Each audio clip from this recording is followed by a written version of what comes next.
Posso afirmar que só depois do aparecimento de Olhai os Lírios do Campo é que pude fazer profissão da literatura.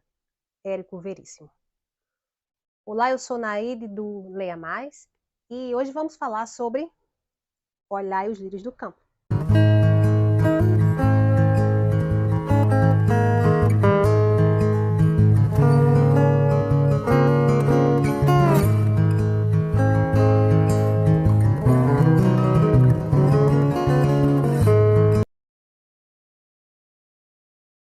Gente, Olhai os Lírios do Campo é um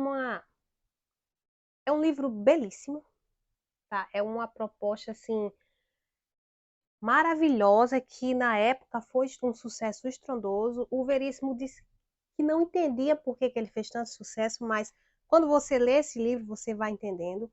Então, eu aconselho você que não subestime esse livro por causa das suas primeiras páginas, sabe? Ele é dividido em duas partes e, para mim, esse livro foi crescendo, crescendo, crescendo, crescendo. Na segunda parte, a primeira parte, ele me deu uma certa indignação, uma certa inquietude, mas eu acho que ele cumpriu a função dele, porque eu penso que no sentido das artes visuais e da literatura, aquilo que incomoda, a sensação que aquela arte causa, a felicidade ou o mal-estar ou o incômodo, ele está cumprindo o seu papel. Porque se você pensa num personagem para incomodar as pessoas, para fadigar as pessoas, ele está cumprindo o papel dele. Ele está sendo ocioso, ele está sendo chato, ele está sendo o que ele deveria ser. Ou ele está sendo feliz, está trazendo alegria, felicidade para as pessoas. Da, mes, da mesma forma, isso também se aplica para a arte visual, né? Como eu falei. Visual, eu digo cinema, séries e etc. Quando eu comecei a ler, eu fiquei um pouco desanimada. Né? Eu dizia, não tá como eu quero, não tá como eu pensei, não é aquilo que eu esperava, né? Porque eu passei muito tempo namorando com esse livro para ler ele e só agora no final do ano, em dezembro, foi dezembro? Nem lembro mais, enfim. E eu terminei agora em janeiro, estou gravando esse vídeo agora dia 16 de janeiro de 2023, foi que eu vim terminar.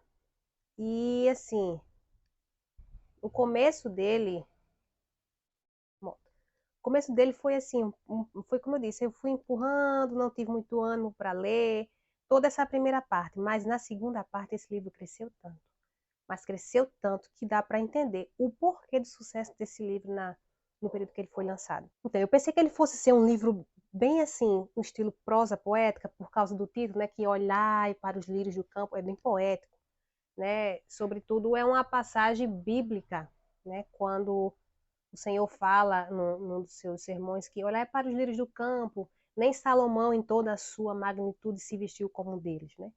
E então ele é um livro que fala sobre o cuidado, reflexões sobre a humanidade, né? Então, principalmente por causa da profissão que aqui que é apontada, né? O personagem principal ele é um médico e ele tem, eu não posso dizer que ele passa assim por uma crise existencial. Se a gente for olhar pelo lado da psicologia, caracteriza-se sim como uma crise existencial, uma crise profissional ou algo bem mais profundo. Mas o que eu quero frisar, né, é a transformação que existe nesse personagem durante esse livro. Então, ele é narrado pelo personagem principal, que é o Genoca, o Eugênio, que é um rapaz simples, de família simples, que a mãe trabalhou a vida toda, que o pai trabalhou a vida toda para ele poder conseguir fazer a sua faculdade de medicina. E nessa faculdade ele conheceu uma garota, que essa garota foi o pontapé para que ele começasse a refletir sobre coisas mais importantes na vida do que o seu próprio conforto, né? O seu próprio umbigo. Porque ele não se importava com seu pai, na verdade ele se envergonhava do seu pai, da sua mãe, né? Ele era o tipo de pessoa que quando via os pais de longe, ele tivesse com os amigos da faculdade, ele ignorava, porque ele tinha vergonha da sua origem simples, sua origem pobre. Mas existem coisas que vai levando, eu não vou dizer, né, claro, que não vou dando spoiler, mas existem coisas dentro desse livro que vai levando ele a refletir, né? Por isso que eu disse que é um livro sobre cuidado. A profissão dele envolve o cuidado com a humanidade, e existem outros elementos dentro do enredo que ele fica responsável por cuidar, né? Ele tira esse foco centralizador da pessoa dele e começa a distribuir esse foco para as outras pessoas, para outras nuances da vida. Então, não é assim uma prosa poética, mas é bastante reflexivo, né? Então a gente vai fazendo reflexões, acompanhando o crescimento desse personagem, o crescimento emocional, o desenvolvimento de caráter, de personalidade, né? Se é que isso é possível mudar o caráter, não sei, mas a personalidade talvez, não sei também. Enfim, existe uma mudança nesse personagem, é possível dizer isso, que existe uma mudança nesse personagem, né? E é uma coisa fantástica que vai acontecendo dentro dessa literatura, assim, eu nunca tinha lido um romance do Veríssimo, esse foi o primeiro romance do Veríssimo que eu li, e que de fato me pegou, né? Quando eu saí da primeira parte, foi o que eu falei para vocês, que na primeira parte eu fui bem, foi um pouco mais maçante para mim, mas que eu cheguei na segunda parte, assim, foi assim, uma coisa que não dá para parar de ler, sabe? A gente tem que ir lendo para saber, mesmo que a gente saiba que não vai ter um grande final, ó, mas é porque a mudança humana, as coisas que falam da natureza humana são é, tão, elas nos prendem tanto, elas nos chamam tanto que a gente fica querendo saber o que vai acontecer no meio, porque entre uma consulta e outra vai acontecendo coisas que vai mudando a vida dele, que ele vai refletindo, né? E ele vai assumindo algumas responsabilidades que também faziam com que ele deixasse de olhar só para ele, que fosse esse mundo centralizado, e que ele abrisse o seu horizonte e olhasse para o seu próximo, olhasse para a vida com um sentido diferente, né?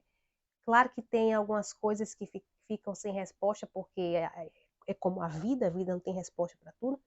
Aí você fica pensando, e aquela situação, né? Como que se resolveu? Mas não é que o Veríssimo deixe um vácuo. Não, ele encerra algumas situações, na verdade ele não encerra, ele dá o acabamento de algumas situações sem um encerramento propício, sem um fim. Então, é como coisas que acontecem na vida que a gente não consegue imaginar como vai ser daqui a tanto tempo, daqui a tantos anos, né? Um, um parente que sumiu, e a gente, e aí, como é que vai ser? Vou conseguir encontrar? Não vou conseguir encontrar? É uma das situações que tem aqui, já dei um spoiler, né? Mas tudo bem. É uma das situações que já tem aqui. Mas vale a pena, sabe? Vale a pena. Eu realmente fiquei encantada com esse livro. Tem gente que não vai gostar porque por tudo que eu falei já, né? Que ele é um pouco no começo ele é um pouco cansativo e papapá, mas a reflexão sobre as coisas da vida é tão forte aqui que vale a pena a leitura e você vai dizer, poxa, como o personagem cresceu no decorrer do enredo, como a história cresceu, tomou uma vida, como a escrita, você vê de fato a escrita do Veríssimo, você faz, cara, tá aqui, por que esse homem é tão reconhecido no Brasil e fora do Brasil, e por que esse livro fez tanto sucesso, né? E é isso, eu vou ficando por aqui, eu não vou me pegar a detalhes teóricos, né?